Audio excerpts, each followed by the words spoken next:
Carry me back to old Virginia. Welcome back to Sharing a Groove. I'm your host, Rob Carroll, and it's been a week now, but we just got back from another incredible trip to Virginia for Roosterwalk.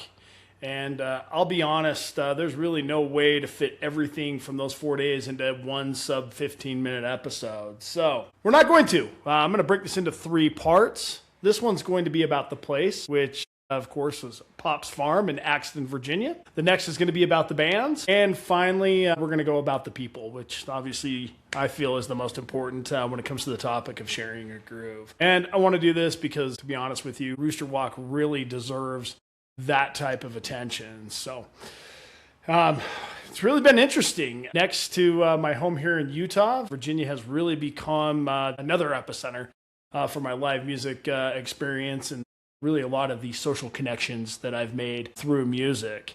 And got to shout out once again to Grant and Chelsea Anderson. They've been, I can't remember if this was 7 or 8 Roosterwalk. They've been so excited to get us out for years. Got us out there last year, even brought more. We were 11 strong this year from Utah, and we really appreciate it, and now look forward to many more years of coming out to Virginia. Since 2022, we've been making trips to Virginia for Yarnable at Alder Creek Farm. And over those years, we Utahns have just built some amazing relationships with a lot of you there on the East Coast. We caught Yarnable 2022, Yarnable 2023, and Yarnable 2024.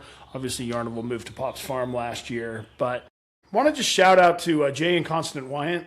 They are the owners and the organizers at Alder Creek Farms, and what you guys have created at Alder Creek and the welcoming environment that you have built has made all these connections that us from Utah and myself specifically possible. So I really appreciate the friendship that I have been able to make with you guys, and no question, we will be back to Alder Creek here in the next few years trying to refill the coffers, but I want to bring my wife, my kids out and spend some time with you out there.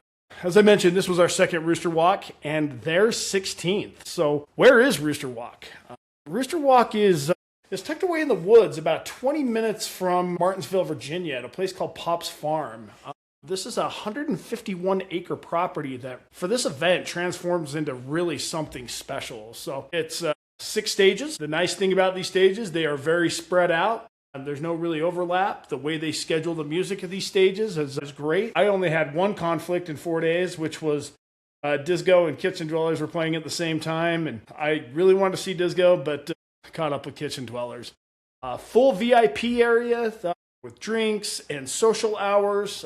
Even have a boat that goes around their pond for you full strutters. We had a couple of full strutters, even though I didn't go that route. And local crafts, their own little shakedown street type environment, beverages, food vendors of all different types, and really any kind of camping that you can imagine, from RV setups with power to car camping to regular RV setups to tent sites tucked up in the incredible groves of trees. So they've really thought this out over the last 16 years, and it's really got a flavor for anyone involved. They've got not so quiet camping, they've got quiet family camping, and if you're looking for your flavor of being on site at a festival, Roosterwalk has it. We were lucky enough to connect with Kelly Klein. She's the HR director for Roosterwalk. We originally met her a couple of years ago at Yarnable, and in true Virginia/North Carolina fashion, she's just helped us line up an RV for this year's event, having it delivered on site.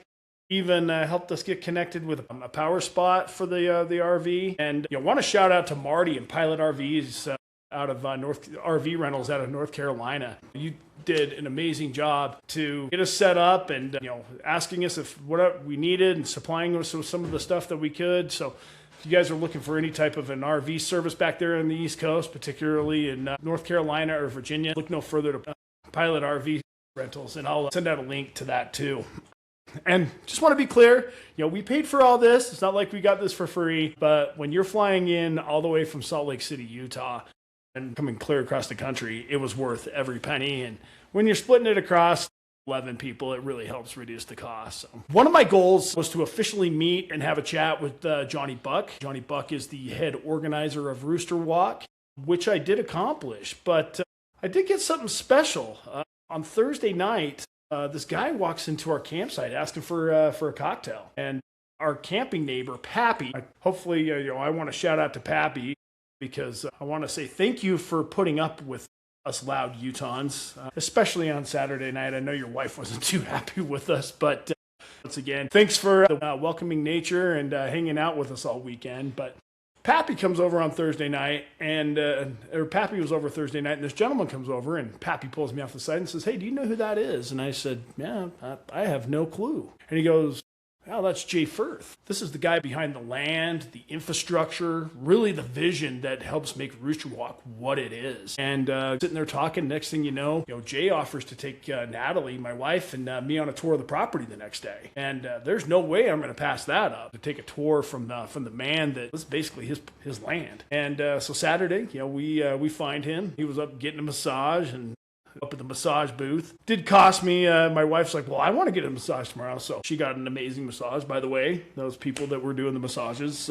my wife gives you 2 thumbs up. But we jumped into Jay's UTV and headed out. And last year at Roosterwalk and also at Yarnaville, I'd walked the grounds, or at least I thought I had. But I quickly realized after riding around with Jay that I had only seen a fraction of it. Campsites stretched for over a mile past the main areas. There's a tram train running constantly, golf carts moving people to and from.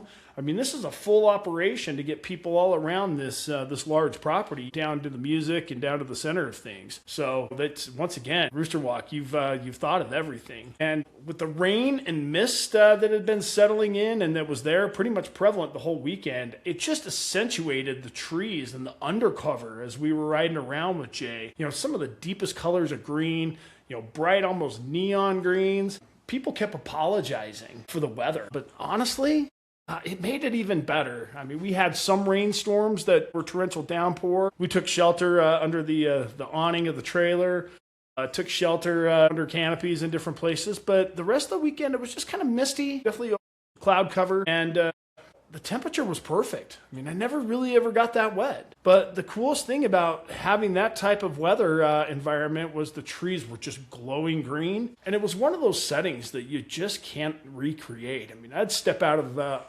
trailer we were staying in and just look at the little valley that we were in and the trees. And I'm just like, I don't see that back here in Utah. I see, trees and color, but nothing like that. Everything you needed that you ever needed was there at Roosterwalk.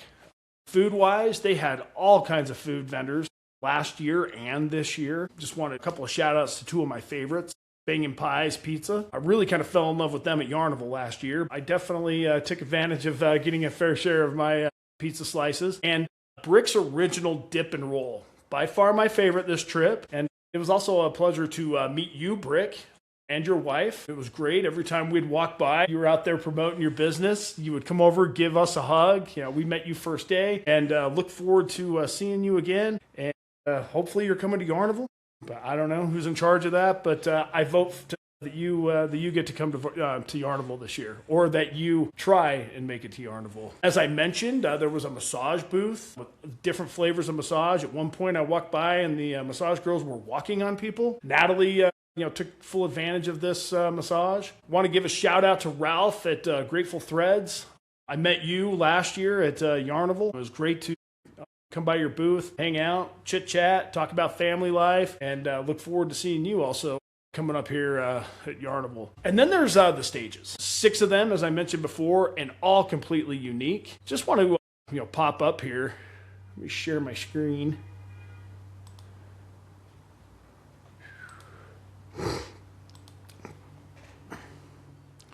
So yeah, 6 stages here at Roosterwalk. We'll start out here with the Roosterwalk lawn stage. I like to call it the main stage. It's the biggest stage. Typically at the end of the night, this is where the final bands come out to play. It's on a nice gradual hill, even though if you have to hike all the way to the top, it doesn't feel gradual.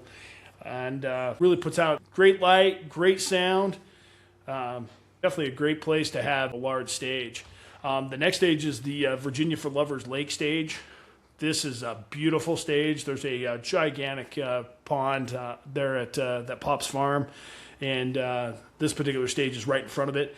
At night, I'm going to post some pictures here also of the lighting. They've got roosters that are in the trees, and they light up all these trees behind the stage. So definitely one of my favorite stages.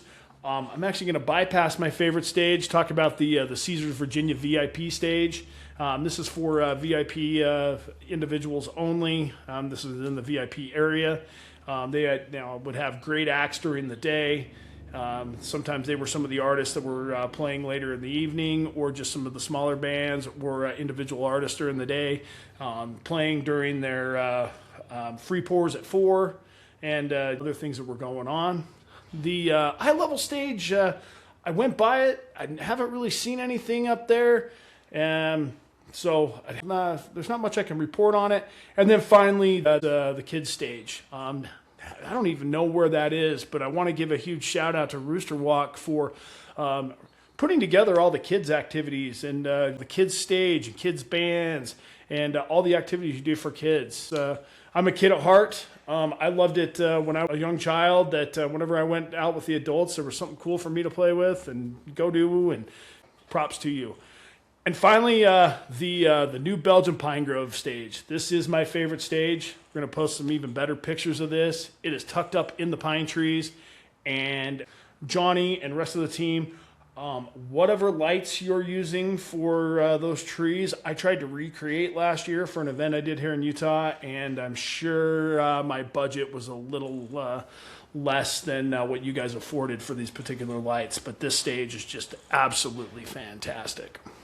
So, great stages, great schedule of the bands. The way you guys have set that up is just fantastic. I want to give a huge shout out to Johnny Buck, Jessica Wilson, Jay Firth, and really the entire Roosterwalk team, including staff, family members, and all the volunteers. You made this amazing for us. You make this amazing for everyone, not just from us coming from Utah, but really by the way that you make everyone feel like they belong and that they're welcome at this festival. So thank you so much. And out there, if you're looking for a festival that year after year provides just an amazing lineup of acts and feels more like a family reunion, put Roosterwalk on your calendar. I mean, seriously, this is a great event at a great venue. And if you have any questions getting there, what the accommodations are like, the setup, whatever, please reach out to the Roosterwalk team. Follow Roosterwalk on Facebook or the Roosterwalk family on Facebook, and they respond really quickly. Leading up to the festival, a lot of people started asking a lot of questions about parking, what's involved in the different camping options, what's the food options, what's going on with kids and the different kids events. And the Roosterwalk people and surrounding people were very quick to answer those, and that's just the nature that these people, especially back here in Virginia and North Carolina. So, and finally, reach out to me and our crew here in Utah. Coming across country is a really tough task when we come to these on-site festivals. And we've since 2022 coming out there, we've ironed out a lot of the kinks, but there's a few that we're still trying to figure out. But yeah, I'm more than glad to help if you're looking to come out to this event and ask questions on what we've done. So more than happy to help. Before I wrap up, I'm sounding like a broken record, but I will all the way up until July 5th. Just a quick reminder, Fat Paw will be performing here at the Carroll Cultural Center on Sunday, July 5th. Tickets are required for this event, so check out my Facebook page or reach out to me directly for the link. And as a reminder, the next episode is going to be on the topic of Roosterwalk. We're going to be talking about the bands in that episode before going into the third and final episode, which of course is going to be about the people, the social connections, and everyone that we were able to connect with, through music out there. So once again, thank you for being here, and this is Sharing a Groove.